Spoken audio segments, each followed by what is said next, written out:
tudo bem? Hoje eu quero falar com você.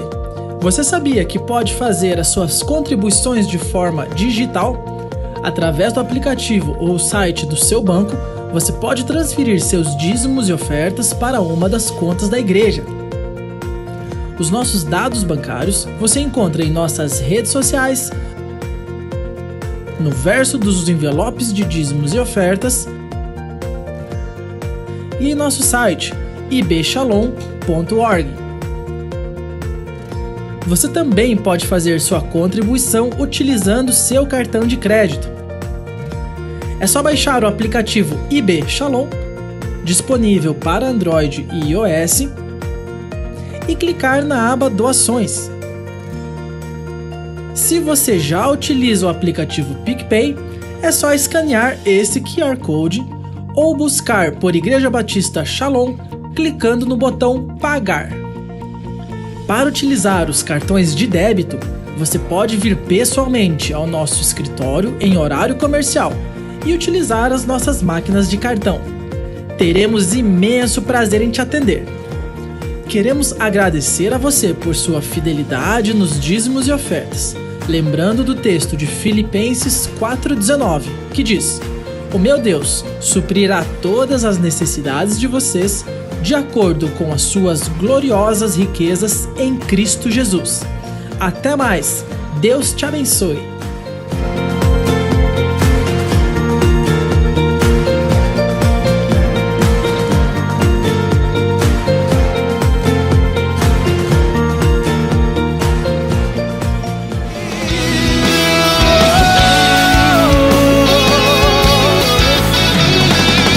Olá, bem-vindo ao culto, que bom ter você conectado conosco mais uma vez. É uma alegria muito grande passar esse tempo com você. Se essa é a sua primeira vez aqui, eu gostaria de convidá-lo a entrar no chat e digitar um oi ou acenar com a mãozinha para que nós possamos identificá-lo. Você sabia que todos nós somos usados por Deus como instrumentos para abençoar a vida de muitas pessoas? E Deus faz isso de forma simples e até mesmo de uma forma talvez surpreendente. Eu quero nesse momento convidar você a ser esse instrumento que vai abençoar a vida de no mínimo uma pessoa, fazendo um gesto muito simples, compartilhando o link deste culto. Se você não sabe como fazer isso, não tem problema.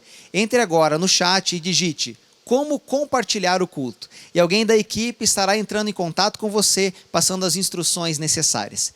O Salmo 150, verso de número 6, diz o seguinte: "Tudo que tem vida, louve ao Senhor."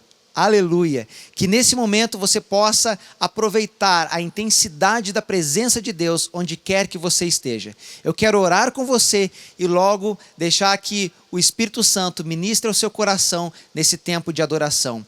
Senhor, muito obrigado por esse tempo. Nós estamos aqui reunidos como igreja para adorar e exaltar o seu nome em diversos lugares, mas com o mesmo coração, dispostos a estarmos conectados contigo.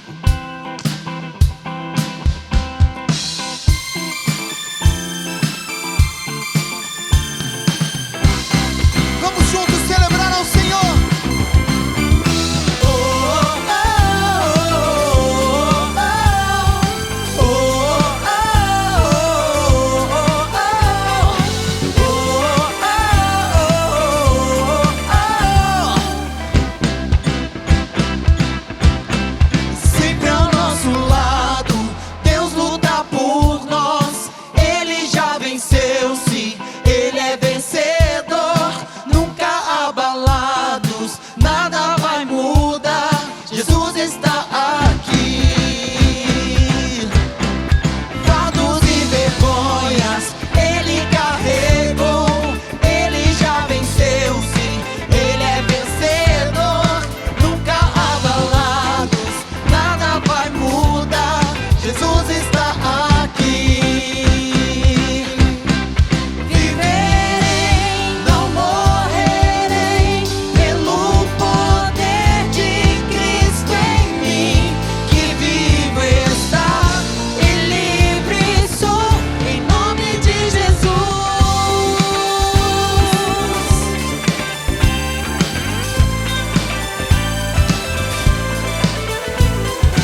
Cristo não nos abalaremos, vencido é o inimigo. E vamos celebrar, celebrar. Deus está lutando, trevas derrotando, trazendo seu reino. Em nome de Cristo não nos abalaremos, vencido é o inimigo. E vamos celebrar, declara isso, que Deus está lutando, trevas derrotando, trazendo seu reino. Em nome de Cristo não nos abalaremos, vencido é o inimigo. E vamos celebrar, celebrar.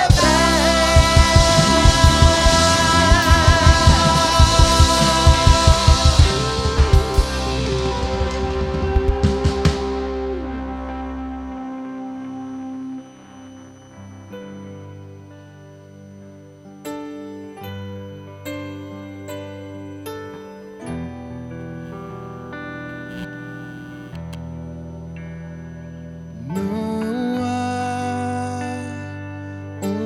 nome igual ao seu,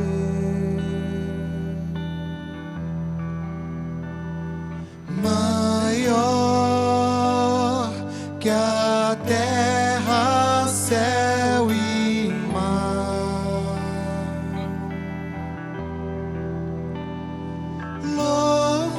Louvores a terra vão encher, e em nós todos vão ver um rei maior não há. Sua face brilha, sua face brilha mais que o sol. Sua graça é grande em amor.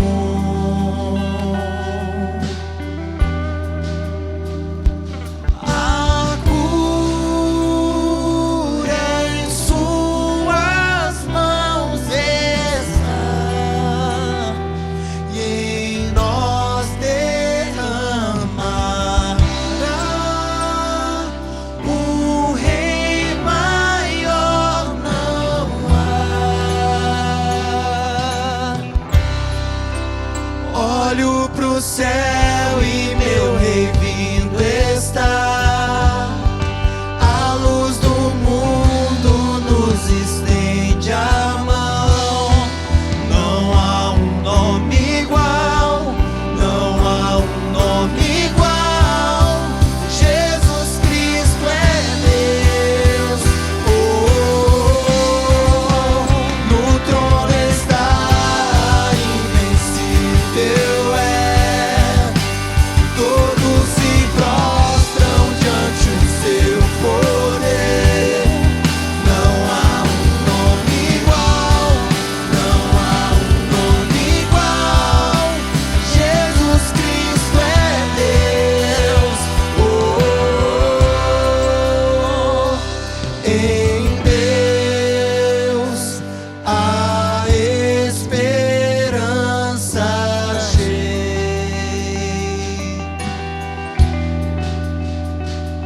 Na cruz, vitória alcancei.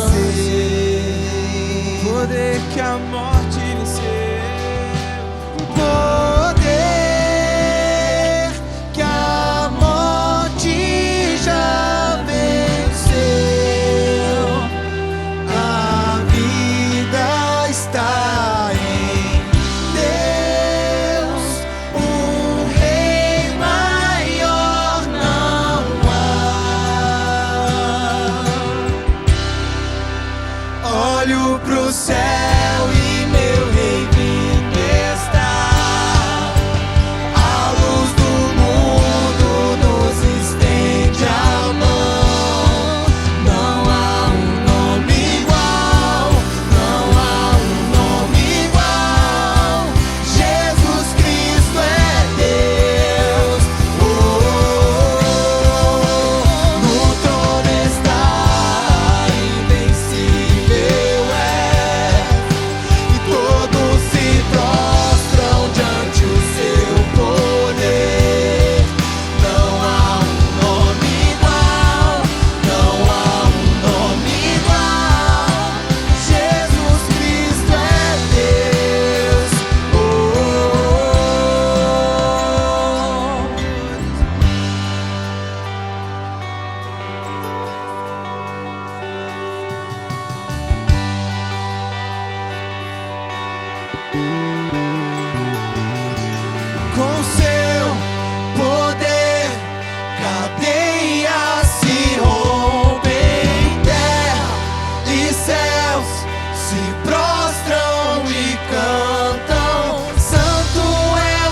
gostam e cantam. Santo é o nome, santo é teu nome, Jesus, Jesus, Jesus.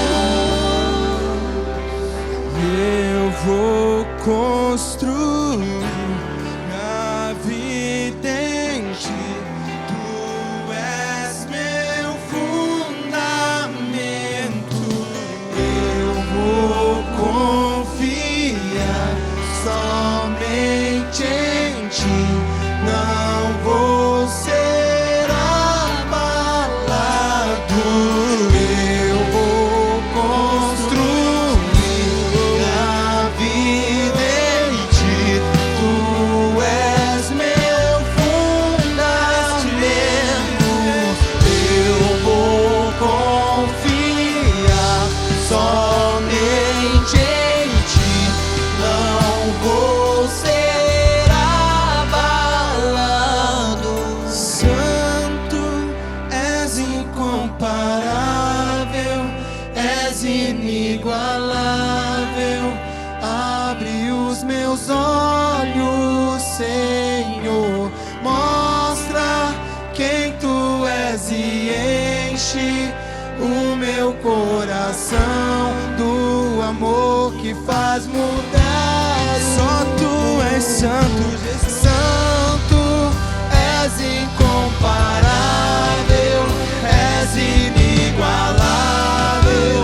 Abre os meus olhos, Senhor, mostra quem tu és e enche o meu coração do amor que faz mudar o mundo.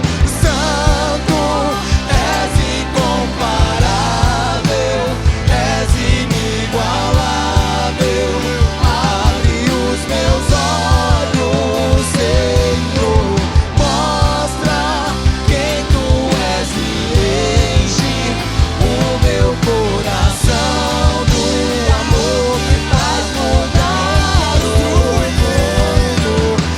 Eu vou construir minha vida em ti. Tu és meu fundamento. Eu vou confiar somente em ti. Não vou ser abalado. Eu vou construir minha vida em ti. Tu és meu fundamento. Eu vou confiar somente em ti. Não vou ser abalado. Santo, és incomparável, és inigualável. Abre os meus olhos, Senhor, mostra quem tu és e enche o meu coração do amor que faz mudar o mundo. A graça e paz, amada igreja, você que está aí no seu lar. Esse é um momento muito especial, onde nós queremos compartilhar com você agora sobre dízimos e oferta. Um momento de tanta adoração no reino de Deus. E hoje eu quero falar sobre um texto bem conhecido que está lá em 2 Coríntios, capítulo 9, a partir do verso 9, que diz assim: como está escrito, distribuiu, deu seus bens aos necessitados e a sua justiça dura para sempre. Verso 10 diz: e aquele que supre a semente ao que semeia e pão ao que come, também lhe suprirá e multiplicará a semente e fará crescer o fruto da vossa justiça. Olha, irmãos, que bênção esse versículo. Nós, no reino de Deus, quando vamos semear, quando vamos ofertar, a Bíblia compara isso como uma semente. E você sabe que dentro de uma pequenina semente existe um grande potencial. Lá dentro existe vida dentro daquela semente. Então, se Deus compara os recursos financeiros como uma semente, Ele coloca na sua posse, nas suas mãos. E se a semente tem uma vida, então, portanto, o poder da vida e da morte daquela semente está na autoridade das suas mãos. Você sabe que para uma semente desenvolver todo o seu potencial de vida que se contém dentro dela, você precisa lançar ela em terra, né? Porque uma semente, dificilmente ela vai nascer se não estiver em uma terra. E também uma terra boa, porque nós cremos que o reino de Deus é uma terra super fértil para toda semente espiritual, ela crescer, gerar uma árvore e dar frutos. Então, se você não lançar a sua semente em terra e ela ficar na posse de suas mãos, infelizmente ela vai perecer, ela secará e vai morrer. Então, o reino de Deus, quando Deus te abençoa, irmão, com o seu salário, com os seus bens, não é para que essa bênção pare e morra em você. Essa bênção, ela precisa ser lançada, ela precisa ser semeada. É por isso que a palavra de Deus está dizendo que a semente precisa ser semeada. Ele dá a semente ao que semeia. Por que Deus vai permitir você ter tanto recurso, irmão, se não for para que você abençoe as pessoas, o seu reino? Se Ele te dá uma semente que vai ficar em você, não vai ser lançada em terra, vai ser um desperdício de semente. Mas eu creio, irmãos, que tanto eu quanto você somos muito generosos. E nós queremos sim, como diz a palavra de Deus, ver o reino de Deus se expandir, ver o potencial dessa semente crescer, gerar vida, abençoar pessoas. E na continuação, só para a gente terminar essa reflexão, lá no verso 11, que é a continuação do verso 2, ele diz assim: vocês serão enriquecidos de todas as formas, para que possam ser generosos em qualquer ocasião, e por nosso intermédio, a sua generosidade resulte em ações de graças a Deus. A sua semente, irmão, que você semeia no reino de Deus, ela tem um objetivo: gerar louvor, gerar graças a Deus. Porque a partir do momento que você semeia no reino de Deus, vidas são alcançadas, pessoas são transformadas. E a sua semente, que é bem pequenininha, quando você lança em terra, o seu potencial, ele é gigantesco, você não tem nem noção. É por isso que hoje a Shalom pode ter projetos tão incríveis como igreja na África, igreja nos Estados Unidos, igreja no Brasil inteiro, porque é graças à minha semente com a sua que estão produzindo vida e vida em abundância. As informações, irmão, para você que quer ofertar, que quer dizimar, estarão aí na tela para você. Você tem o QR Code também. Então, semeie no reino de Deus, porque essa semente sim vai redundar em louvor e glória. Amém? Senhor Jesus, nós queremos te agradecer por esse momento em que nós podemos ofertar, semear no teu reino. E assim, Pai, como a sua palavra nos diz, que nós seremos enriquecidos de todas as formas, Pai. Eu sei que isso não se refere, Pai, só à questão financeira, mas nós seremos prósperos na nossa família, no nosso lar, no nosso trabalho. Então, Pai, eu abençoo cada semente agora que está sendo lançada em terra, gerando vida. Eu abençoo cada família, cada pessoa, em nome de Jesus. Amém. Glórias a Deus, irmãos. Então, nós vamos agora para o momento da palavra com o pastor Dilon. Deus abençoe. O tema da minha palavra nesse dia é o caráter de um cristão verdadeiro. Gosto muito desse texto de 2 Coríntios capítulo 5, verso 17, que diz assim: portanto, se alguém está em Cristo, é nova criatura, as coisas antigas já passaram, eis que tudo se fez novo, ou surgiram coisas novas. Queridos, eu tenho procurado nesses dias dar um encaminhamento para a vida da igreja. Eu tenho procurado nesses dias, com estas palavras, dar um posicionamento meu, seu e nosso como cristãos. Em dias que vivemos tanta polarização, a gente quase não consegue saber aonde está a verdade, porque pessoas tão antagônicas dizem estarem falando a verdade, mas de coisas extremamente opostas, e nós nos sentimos um pouco perdidos em relação a tudo isso. Então eu quero hoje falar com vocês, sobre como nós podemos viver nessa sociedade, tão dúbia, nesta sociedade tão relativista, mantendo um caráter verdadeiramente cristão. E eu não quero me especializar, eu tenho falado, não quero me tornar uma pessoa especialista em pecados, dizer isso é pecado, classificar graus de pecado. Eu desejo ajudar a igreja e as pessoas a identificar pela Bíblia uma maneira correta de viver. Eu sei que existe dinheiro falso, mas eu não quero me especializar em reconhecer dinheiro falso. Eu quero ter certeza que eu reconheço o dinheiro verdadeiro. Como vivemos numa sociedade que relativiza quase tudo, precisamos ter uma fonte segura para as nossas convicções, onde nós vamos alicerçar a nossa fé. Faremos isso olhando para a palavra de Deus. Eu quero fazer essa introdução fazendo uma distinção entre caráter e reputação.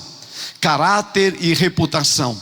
Reputação é aquilo que esperam que você seja.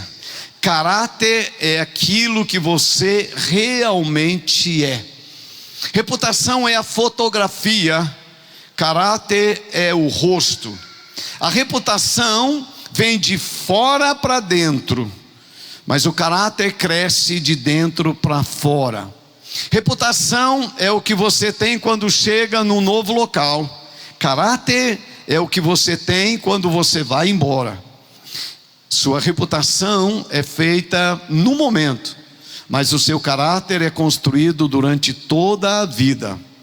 Reputação torna você rico ou pobre. Caráter lhe faz feliz ou lhe faz miserável.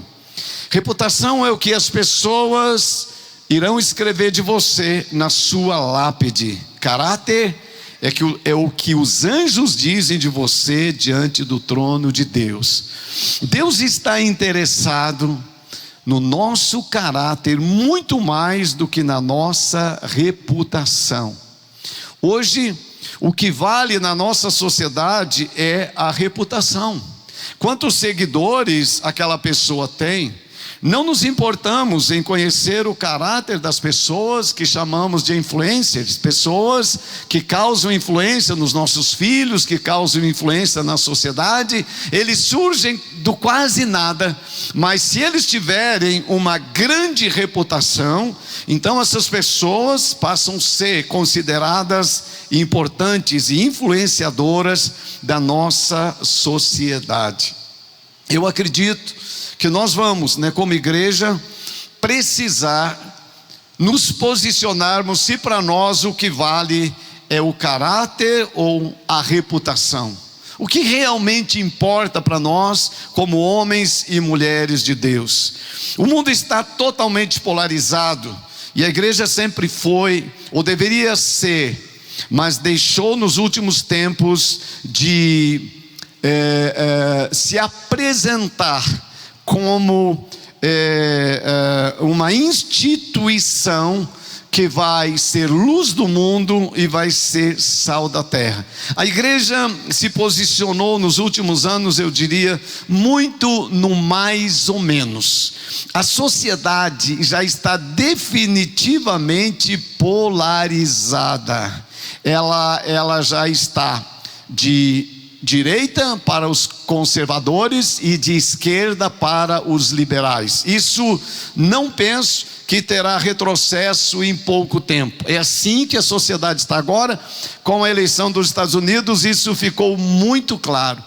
E eu penso que a igreja não ajuda quando no meio de tudo isso ela entra para representar um dos polos, se ela realmente, quando ela se mistura a essa política de que a sociedade ela pode ser separada entre Deus e o demônio.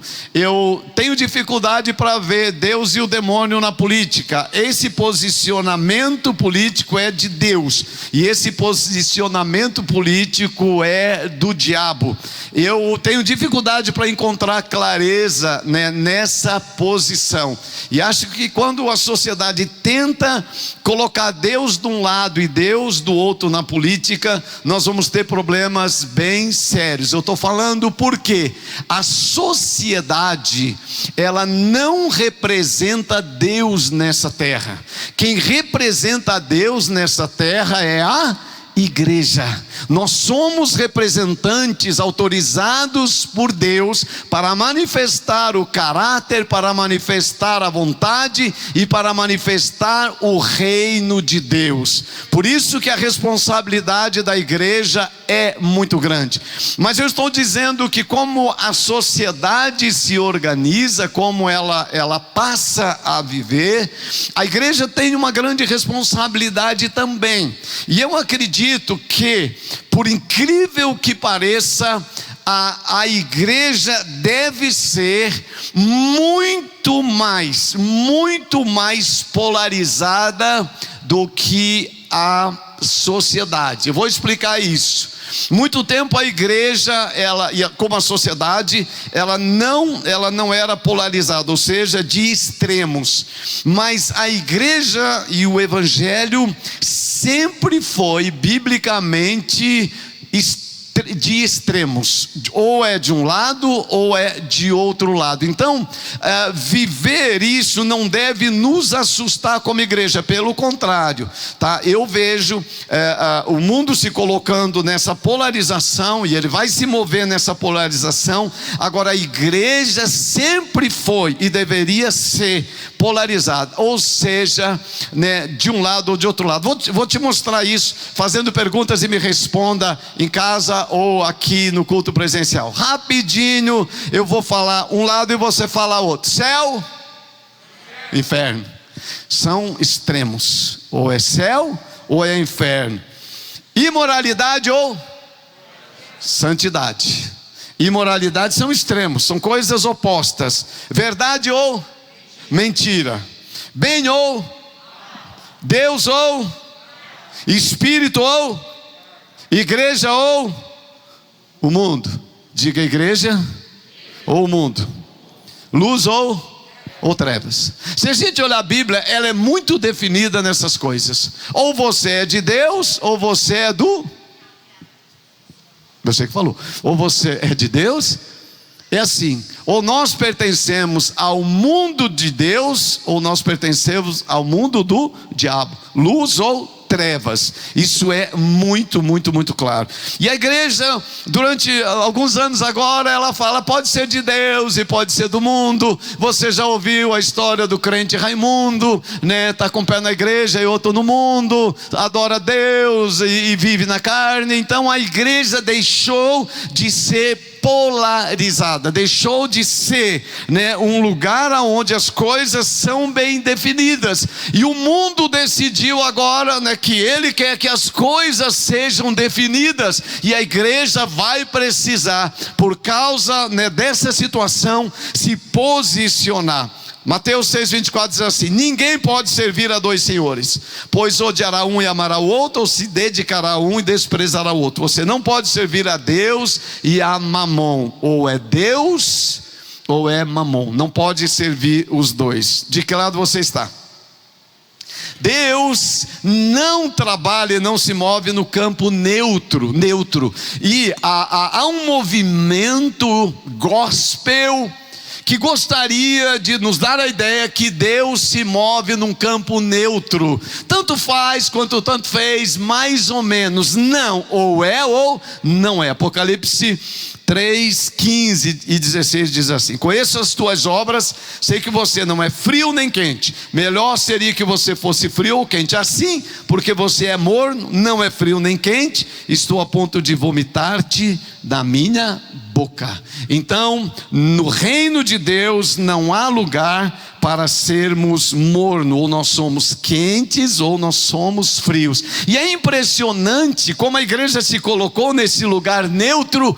O mundo começou a invadir a igreja para obrigar a igreja a se posicionar. Então, muito do que eu estou falando para vocês é porque eu percebo que o mundo começou com a sua filosofia, invadir a igreja e dizer: tem que ser desse jeito. E aqui na igreja quem diz o que tem que ser é a palavra de Deus, e não é o mundo que vai dizer como será a igreja, mas é a palavra de Deus que vai dizer como será a igreja. O mundo quer entrar dentro da igreja para dizer como deve ser a família, como deve ser o casamento, mas nessa casa e no reino de Deus, é Deus que diz como é a família e como é o casamento. Casa homem com mulher e mulher com homem e nada mais. É assim aqui, a igreja, ela precisa se posicionar, porque senão o mundo já está querendo dizer o que a igreja deve fazer, mas na verdade quem deve dizer o que o mundo deve fazer, isto sim é a igreja. Mas se o mundo não quiser ouvir, não tem problema, mas nós faremos aquilo que a Bíblia diz que nós devemos fazer. Devemos ficar muito tranquilos em relação a isso, queridos. Não devemos nos assustar, não devemos ficar desesperados, porque há uma pressão do mundo contra a igreja. Isso sempre existiu. O que eu percebo que precisa é a igreja se posicionar biblicamente e ela ficar segura na sua posição. O resto não tem problema. Muitas vezes a igreja fica assustada, porque ela percebe que pessoas, que têm uma filosofia do mundo, estão dentro da igreja, estão querendo ditar as normas para a igreja, ditar as normas para a família. Talvez você já passou por isso na sua casa, eu já passei, nós já passamos. Os filhos crescem e aí eles começam a dizer: pai, não é assim, não é desse jeito, tem que ser desse jeito. Mas há uma postura minha e sua, pelo menos de homens responsáveis.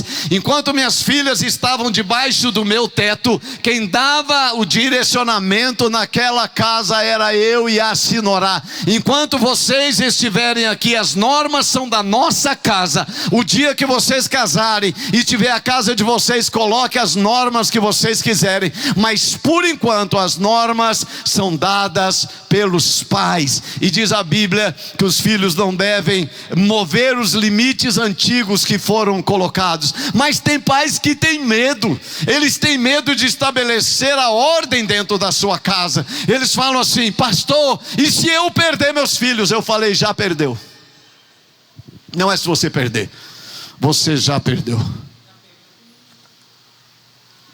Muito amor, muita conversa, mas muita clareza. Muita clareza. A igreja precisa ser amorosa, a igreja precisa amar a todas as pessoas, mas a igreja precisa ser um lugar de clareza, porque a igreja está na luz, e na luz não há dúvida, as coisas precisam ser claras. A Bíblia é luz para os meus pés, lâmpada para o meu caminho. É isso que a igreja precisa nesses dias compreender essas coisas muito, muito simples. Pastor, e agora esse movimento que está entrando, ele está vindo para a igreja. Pastor, e agora? Será que a igreja vai ceder e a igreja vai fazer aquilo que o mundo está dizendo? Porque senão os jovens não desejarão vir para a igreja. Se não mundanizar a igreja, os jovens não virão. Gente, eu falo assim, sempre pensei assim: os jovens já estão cansados do mundanismo, da podridão da carne carnalidade, e a igreja nunca vai poder mundanizar como o mundo. Então o jovem nunca vai encontrar mais pecado na igreja do que no mundo. Então ele não vem para a igreja porque ele está procurando o pecado, ele vem para a igreja porque ele tem esperança de ser salvo daquela desgraça. Ele vem para a igreja para encontrar uma nova vida, ele vem para a igreja para encontrar limites, para encontrar proteção. E se a igreja não lhe der isso, ela será pisada pelos homens, porque ela não salga, não vai servir para nada. Quantos filhos lamentam que seus pais nunca lhe impuseram limites? Muitos filhos choram na sua vida adulta, se envolveram em coisas horríveis, fizeram coisas para chamar a atenção dos seus pais, para que os seus pais se interessassem e colocassem limites nas suas vidas, mas seus pais, temendo perdê-los, nunca colocaram. Os 10 mandamentos lá no Velho Testamento é a primeira forma de Deus colocar limite no homem depois que o homem pecou. É claro que esses limites não foram suficientes, por isso veio Jesus, para transformar a natureza, porque não adianta pôr limites se não houver transformação no ser humano. Mas quando há transformação, realmente os limites fazem muito sentido. Tem uma frase que eu gosto de falar, gosto mesmo: os limites, eles não são para castigar, mas os limites são para proteger. Fora dos limites, você corre o risco de ser alcançado pelo sofrimento. A igreja está no mundo para colocar limites no mundo. Até aqui, daqui para lá não passa. Queridos, vocês sabem como eu falo? Você sabe como, muitos anos, a Ivete falou 29 anos, já faz 30 e poucos anos, eu sou uma pessoa extremamente posicionada contra alcoolismo, extremamente posicionada,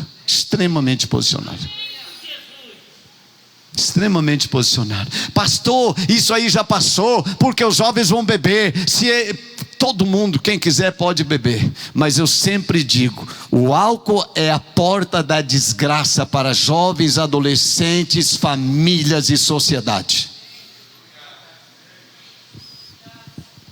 Conheço pais que no desejo de manter liberdade na sua casa, que a gente pode beber socialmente, não tem problema, hoje choram vendo seus filhos no alcoolismo e agora não tem mais o que fazer.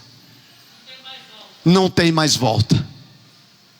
Eu prefiro, ainda que por amor aos meus filhos, aos meus netos, não bebo nem socialmente, para não correr o risco. E sou tão feliz quanto aqueles que bebem até cair. Se é que dá para ser feliz caindo. Agora errei aqui na palavra.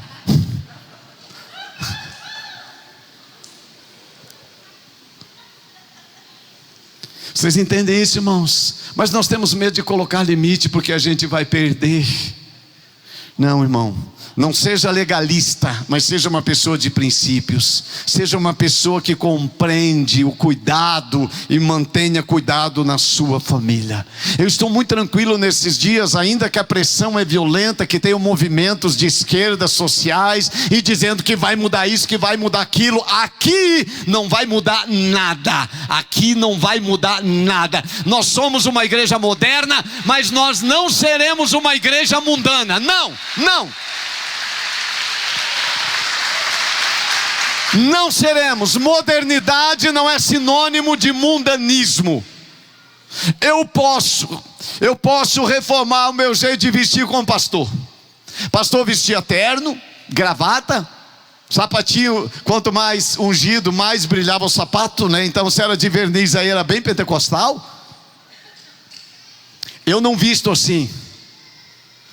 Nós modernizamos na maneira de vestir, mas isso não dá direito que os pastores abram mão de uma vida de santidade, de uma vida de caráter exemplar na sociedade, de responsabilidade. Então modernidade não é mundanismo. Não é mundanismo. E a igreja não será mundanizada.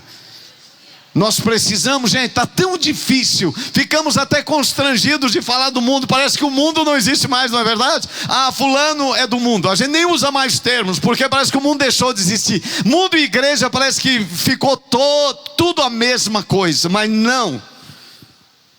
O mundo é o mundo e a igreja é a igreja, repita por favor. O mundo é o mundo e a igreja é a igreja, e há uma separação. 1 João 2,15 em diante diz assim: não ame o mundo, nem o que no mundo há. Se alguém ama o mundo, o amor do Pai não está nele. Pois tudo o que há no mundo, a cobiça da carne, olha o que há no mundo: a cobiça da carne, a cobiça dos olhos e a ostentação de bens, não provém do Pai, mas do mundo. O mundo é sua cobiça passa, mas aquele que faz a vontade de Deus permanece para sempre. A ostentação do mundo. Vocês já viram como está na moda fazer live na mansão? Vocês já viram isso? A ostentação, irmão. A ostentação do mundo, das coisas, dos bens. A Bíblia diz que o mundo é assim, mas nós não devemos amar o que esse mundo faz.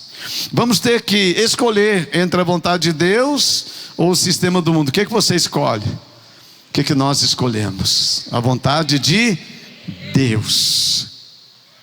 Esse mundo tão voltado para a aparência, tão voltado para aquilo que se mostra.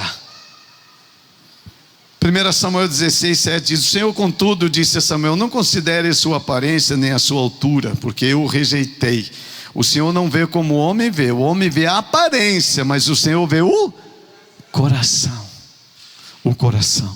Não nos iludamos, não caiamos nessa armadilha de começarmos a olhar e valorizar aquilo que é aparente. A sociedade vive valorizando a aparência, mas nós precisamos valorizar a essência. Vou repetir: a sociedade valoriza a aparência, mas nós precisamos valorizar a essência. Deus está muito interessado em realmente quem eu sou, quem nós somos. Quando nós temos o caráter de Cristo, uma igreja tem o caráter de Cristo, uma família tem o caráter de Cristo, a evidência estará na nossa conduta, como nós nos portamos. Olha como a igreja se distanciou tanto daquilo que é o propósito de Deus e se misturou tanto com o mundo. Eu sou de um tempo, converti muitos anos atrás, e eu lembro quando eu converti, uns irmãos falavam: eu sirvo a Jesus há 35 anos. Eu falei: meu Deus, como é que não morreu ainda? E agora eu já estou indo para 38. E deve ter alguém dizendo: como é que não morreu ainda? Gente, eu sou daquele tempo que quando alguém convertia, as empresas, os empresários da igreja chamavam os irmãos para trabalhar na empresa deles, porque crente era coisa de primeira. Eu sou daquele tempo que se você chegasse no comércio e falasse que era crente, não precisava nem levar carnê para casa, porque era crente. Crente era pessoa de palavra. Se crente falou, ele vai fazer. Agora hoje como é que é? Como é que é? Os empresários da igreja falam: pastor, por favor, pastor, não me peça para arrumar emprego para os crentes. Em São Paulo, tem muitos amigos em São Paulo. Tem imobiliárias em São Paulo que não aluga prédios para a igreja, porque a pastorada, uma boa parte, virou um bando de caloteiro, não paga os aluguéis da igreja.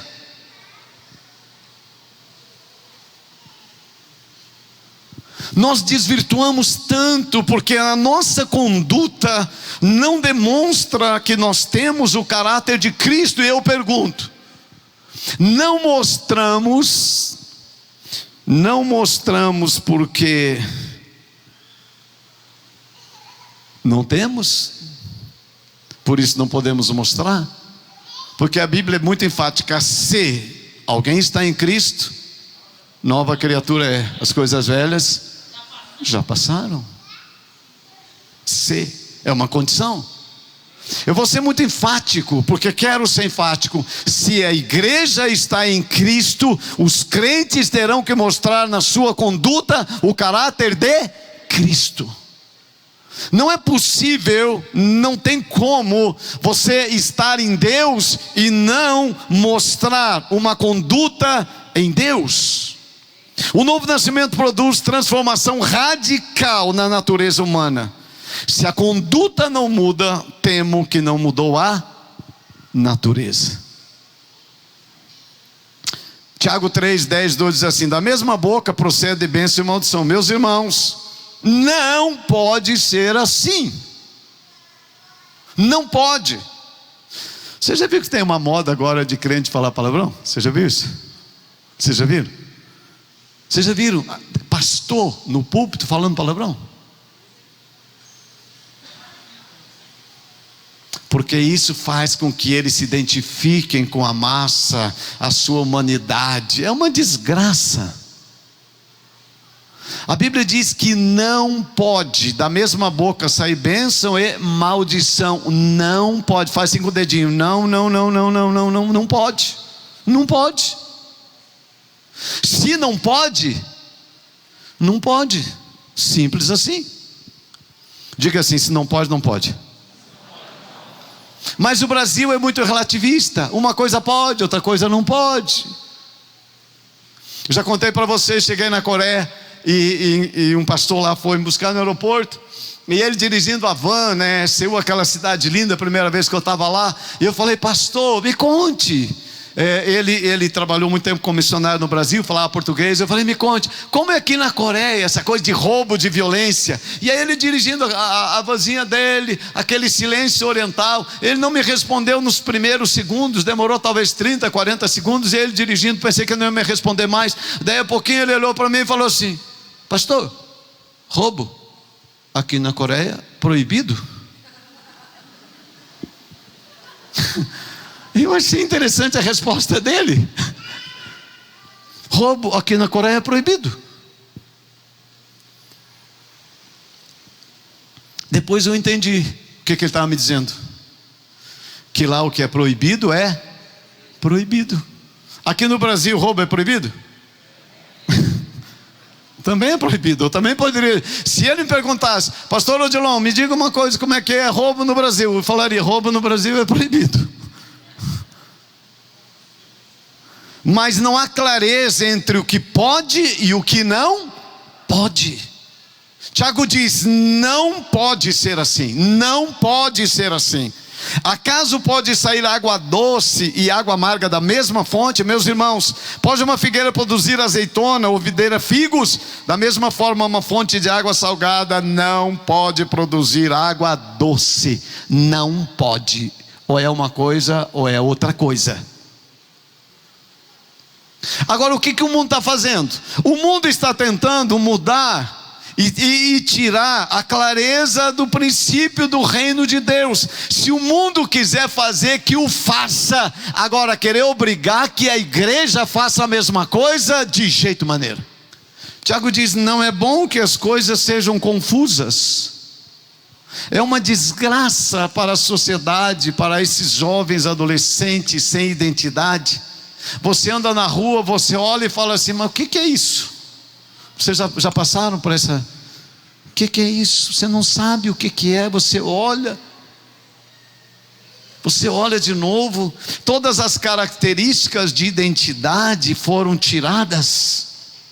Da voz, do cabelo, de tudo. Você não sabe.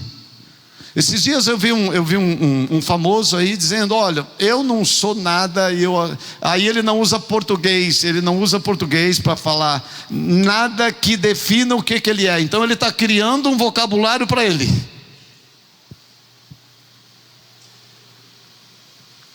Tiago diz: não é bom que seja assim.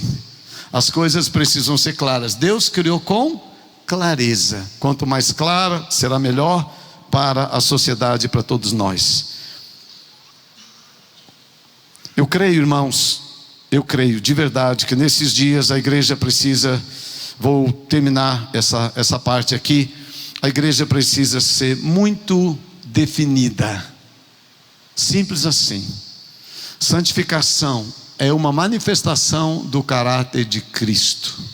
E aí as pessoas: pastor, essa coisa de religiosidade, não pode isso, não pode aquilo, não pode aquele outro. Falei: eu não vou pregar não pode, eu vou pregar aquilo que pode, aquilo que deve ser. E a Bíblia me ensina que se eu tenho o caráter de Cristo, eu vou me apresentar como uma pessoa de atitudes santificadas em Cristo Jesus, uma pessoa definida, sim, sim, não, não. O que passar disso é do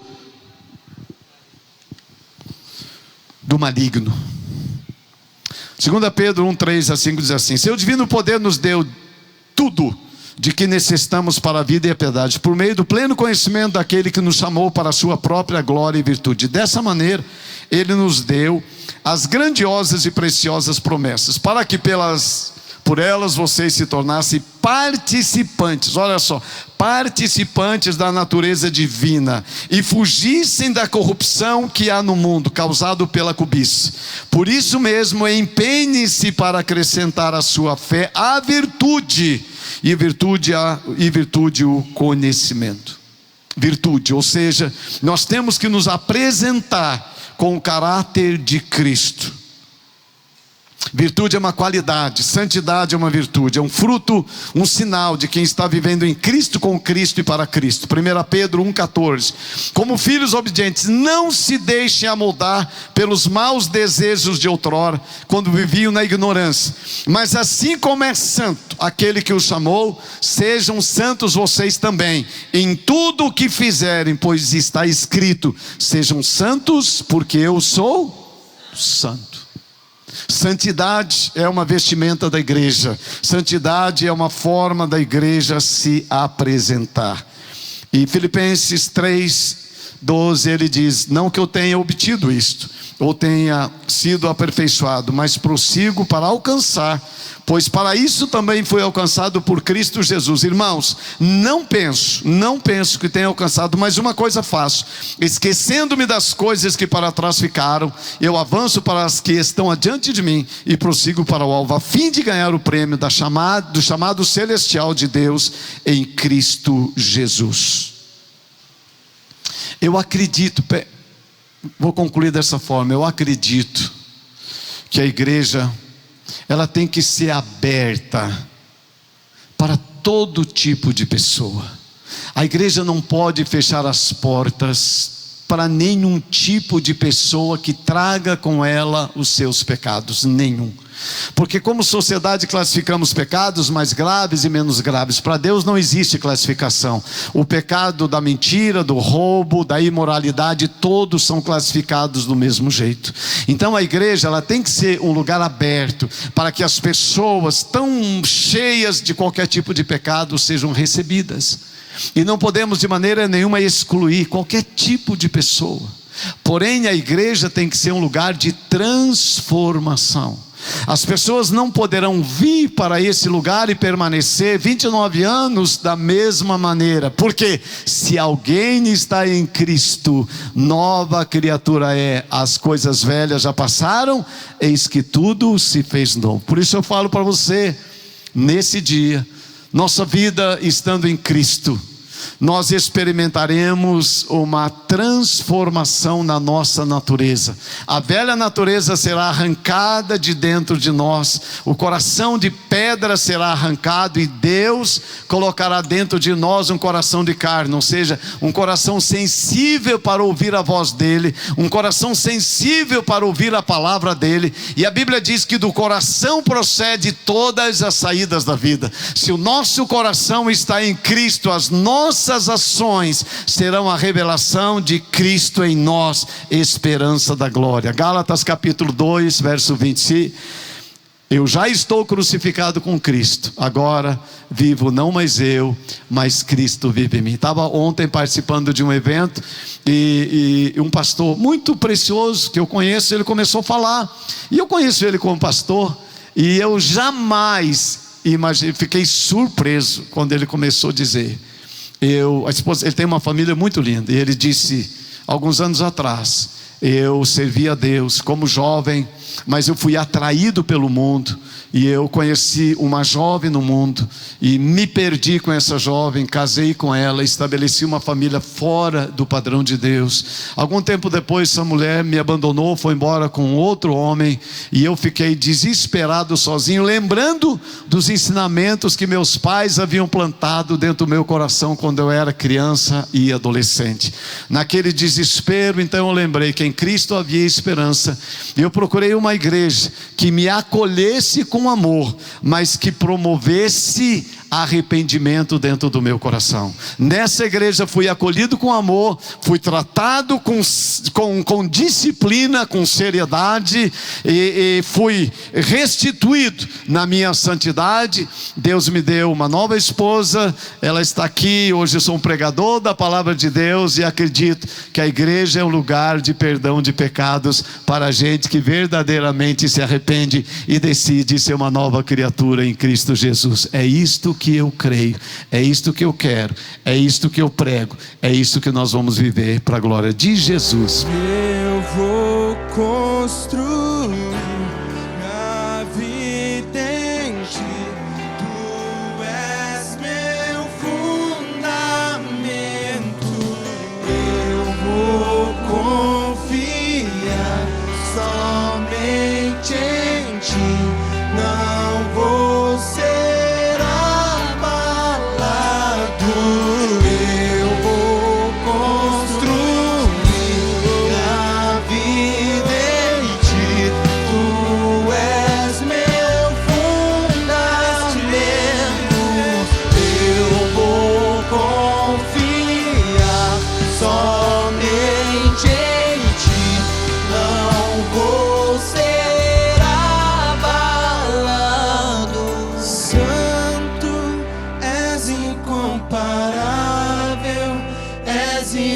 inigualável.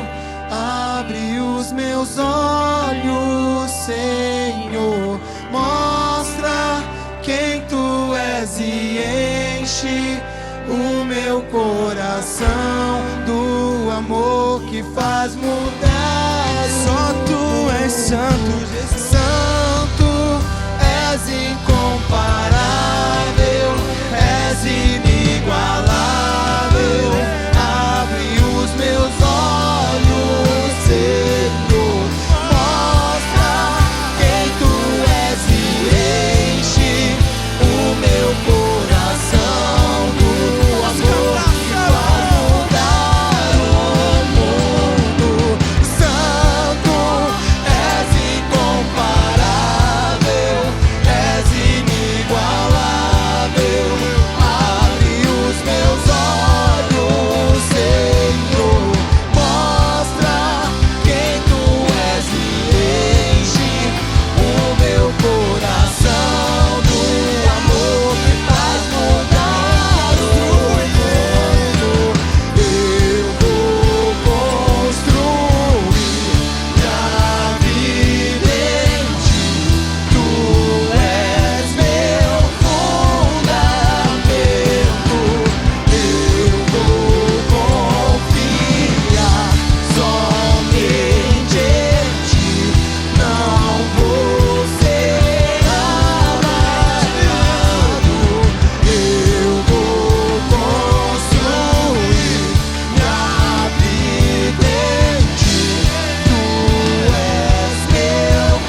enche o meu coração do amor que faz mudar o mundo.